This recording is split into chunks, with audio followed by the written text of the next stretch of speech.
ನಮಸ್ಕಾರ ಸ್ನೇಹಿತರೆ, ವೀಣಾ ಅಡುಗೆಗೆ ಸ್ವಾಗತ. ಫಸ್ಟ್ ಟೈಮ್ ಮಾಡೋರು ಕೂಡ ತುಂಬ ಸೂಪರಾಗಿ ಪರ್ಫೆಕ್ಟಾಗಿ ಮಾಡ್ಕೋಬೋದು.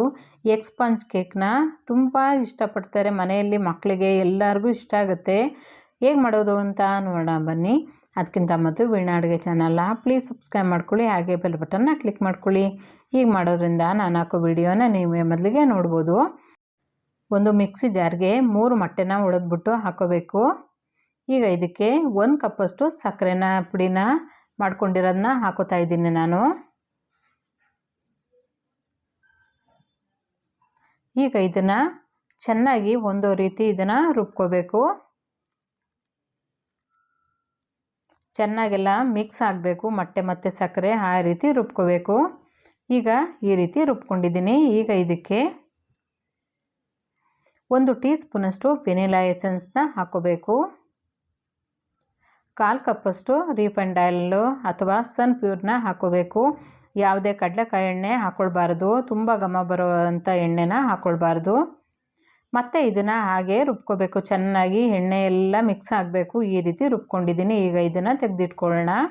ಒಂದು ಮಿಕ್ಸಿಂಗ್ ಬೌಲ್ಗೆ 1 ಜರಡಿ ಇಟ್ಬಿಟ್ಟು ಇದಕ್ಕೆ 1 ಕಪ್ಪಷ್ಟು ಮೈದಾ ಹಿಟ್ಟನ್ನ ಜರಡಿ ಮಾಡ್ಕೋಬೇಕು. ಒಂದು ಸ್ವಲ್ಪನೂ ಗಂಟುಗಳಿಲ್ಲದೆ ಇರೋ ಹಾಗೆ ಚೆನ್ನಾಗಿ ಇದನ್ನು ಜರಡಿ ಮಾಡ್ಕೋಬೇಕು. ಜರಡಿ ಮಾಡೋದ್ರಿಂದ ತುಂಬ ಹಗುರವಾಗುತ್ತೆ ಹಿಟ್ಟು.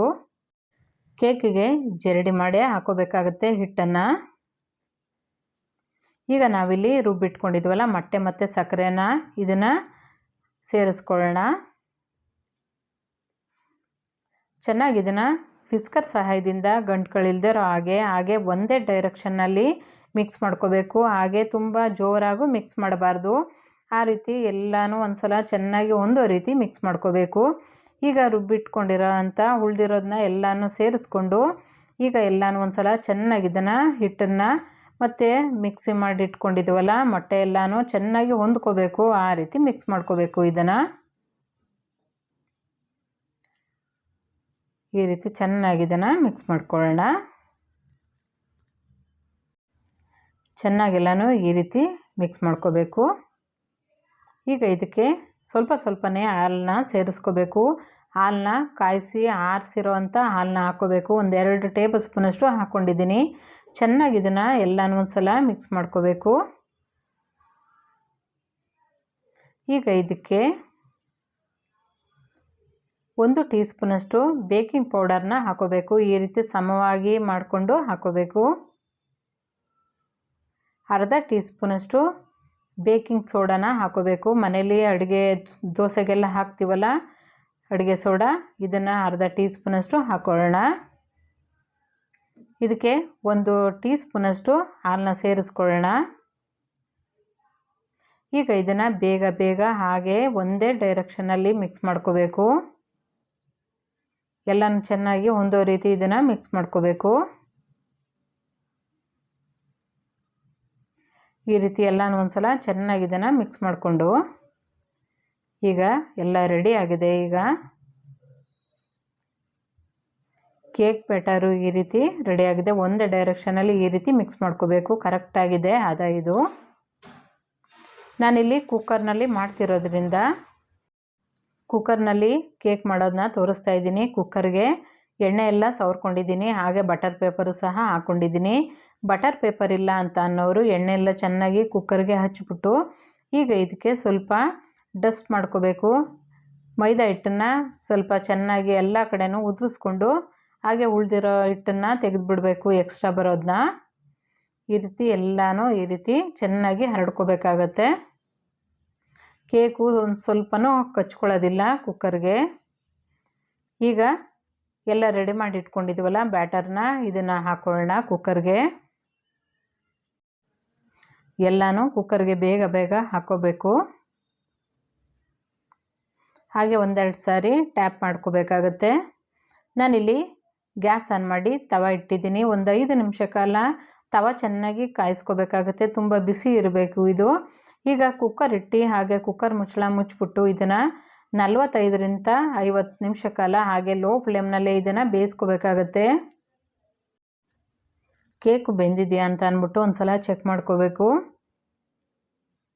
ಹಾಗೆ ಒಂದು ಸ್ಟಿಕ್ನಿಂದ ಈ ರೀತಿ ಚುಚ್ಚಿ ನೋಡಬೇಕು, ಒಂದು ಸ್ವಲ್ಪನೂ ಅಂಟ್ಕೊಳ್ತಾ ಇಲ್ಲ. ಈಗ ಕರೆಕ್ಟಾಗಿ ಬೆಂದಿದೆ. ಇನ್ನೊಂದು ಸಾರಿ ಹಾಗೆ ಚೆಕ್ ಮಾಡ್ಕೋಬೇಕು. ಒಂದು ಸ್ವಲ್ಪನೂ ಅಂಟ್ಕೊಳ್ತಾ ಇಲ್ಲ.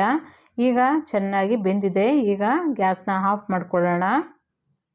ಪೂರ್ತಿ ಇದು ಕೇಕು ತಣ್ಣಗಾಗೋವರೆಗೂ ತೆಗಿಬಾರ್ದು. ಒಂದು ಮೇಲಿಂದ ಈ ರೀತಿ ಬಟ್ಟೆ ಮುಚ್ಚಿ ಇಡಬೇಕು. ಒಂದು ತಟ್ಟೆ ಮುಚ್ಚಬಾರ್ದು. ಹಾಗೆ ತಟ್ಟೆ ಮುಚ್ಚಿದ್ರೆ ಹಾಗೆ ನೀರೆಲ್ಲ ಹಾಗೆ ಅದರೊಳಗೆ ಹೋಗಿಬಿಡುತ್ತೆ. ಒಂದು ಬಟ್ಟೆ ಮುಚ್ಚಿ ಪೂರ್ತಿ ತಣ್ಣಗಾಗೋವರೆಗೂ ಇದನ್ನು ಕಟ್ ಮಾಡಬಾರ್ದು. ಈಗ ತಣ್ಣಗಾಗಿದೆ. ಹಾಗೆ ಸುತ್ತಲೂ ಈ ರೀತಿ ಚಾಕು ಸಹಾಯದಿಂದ ತೆಗಿಬೇಕು. ಒಂದು ಸ್ವಲ್ಪನೂ ಕಚ್ಕೊಳ್ಳೋದಿಲ್ಲ. ನೋಡ್ತಾ ಇರ್ಬೋದು ಎಷ್ಟು ಚೆನ್ನಾಗಿ ಬಂದಿದೆ ಕುಕ್ಕರ್ನಲ್ಲೇ. ಹಾಗೆ ಬಟರ್ ಪೇಪರ್ ಹಾಕಿರೋದನ್ನ ತೆಗೆದುಬಿಡೋಣ. ನೋಡ್ತಾ ಇರ್ಬೋದು ಕುಕ್ಕರ್ಗೆ ಒಂದು ಸ್ವಲ್ಪನೂ ಕಚ್ಕೊಂಡಿಲ್ಲ. ತುಂಬ ಸೂಪರಾಗಿ ಪ್ಲೇನಾಗಿ ಸ್ಪಾಂಜ್ ಕೇಕ್ ಬಂದಿದೆ. ಹಾಗೆ ಕ್ರಿಸ್ಮಸ್ಗೂ ಕೂಡ ಮಾಡ್ಕೋಬೋದು. ಮನೆಯಲ್ಲೇ ತುಂಬ ಸಿಂಪಲ್ಲಾಗಿ ಮಾಡ್ಕೋಬೋದು. ಹಾಗೆ ಮಕ್ಕಳು ಬರ್ತಡೇ ಇದ್ದರೆ ಮಾಡ್ಕೋಬೋದು. ಹಾಗೆ ಹೊಸ ವರ್ಷಕ್ಕೆ ಮನೆಯಲ್ಲೇ ತುಂಬ ಸಿಂಪಲ್ಲಾಗಿ ತುಂಬ ಟೇಸ್ಟಿಯಾಗಿ ಸ್ಪಾಂಜ್ ಕೇಕ್ನ ಮಾಡ್ಕೋಬೋದು. ಈಗ ಕಟ್ ಮಾಡ್ತಾ ಇದ್ದೀನಿ. ಎಷ್ಟು ಚೆನ್ನಾಗಿ ತುಂಬ ಮೃದುವಾಗಿ ಬಂದಿದೆ ನೋಡ್ತಾ ಇರ್ಬೋದು. ಈಗ ಕಟ್ ಮಾಡ್ಕೊಳ್ಳೋಣ. ತುಂಬ ಚೆನ್ನಾಗಿ ಕೇಕು ಬಂದಿದೆ.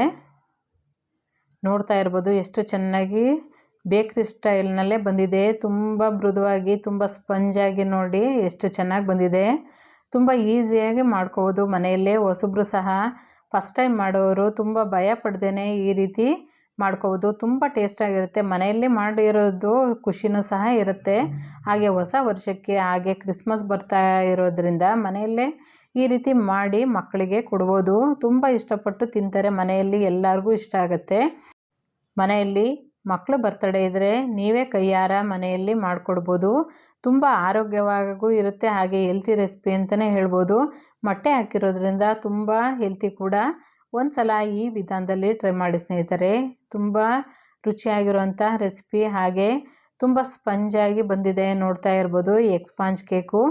ಮನೆಯಲ್ಲೇ ಈ ರೀತಿ ಮಾಡಿಕೊಟ್ರಂತೂ ಮನೆಯಲ್ಲಿ ಎಲ್ಲರೂ ಇಷ್ಟಪಟ್ಟು ತಿಂತಾರೆ. ಒಂದು ಸಲ ಈ ವಿಧಾನದಲ್ಲಿ ಎಗ್ ಸ್ಪಾಂಜ್ ಕೇಕ್ನ ಟ್ರೈ ಮಾಡಿ ಸ್ನೇಹಿತರೆ. ಈ ರೆಸಿಪಿ ಇಷ್ಟ ಆಗಿದರೆ ಲೈಕ್ ಮಾಡಿ, ಶೇರ್ ಮಾಡಿ, ಕಮೆಂಟ್ ಮಾಡಿ. ಹಾಗೆ ಹೊಸಬ್ರು ಯಾರನ್ನ ನೋಡ್ತಾ ಇದ್ದರೆ ದಯವಿಟ್ಟು ಸಬ್ಸ್ಕ್ರೈಬ್ ಮಾಡ್ಕೊಂಡು ನೋಡಿ. ಹಾಗೆ ನೀವು ಮಾಡಿ ಹೇಗಿತ್ತು ಅಂತ ಅನಿಸಿಕೆ ಅಭಿಪ್ರಾಯಗಳನ್ನ ಕಮೆಂಟ್ ಮೂಲಕ ತಿಳಿಸಿ. ಮತ್ತಷ್ಟು ಈಸಿ ರೆಸಿಪಿಗೋಸ್ಕರ ವೀಣಾ ಅಡುಗೆ ಚಾನಲ್ನ ಪ್ಲೀಸ್ ಸಬ್ಸ್ಕ್ರೈಬ್ ಮಾಡ್ಕೊಳ್ಳಿ. Thank you.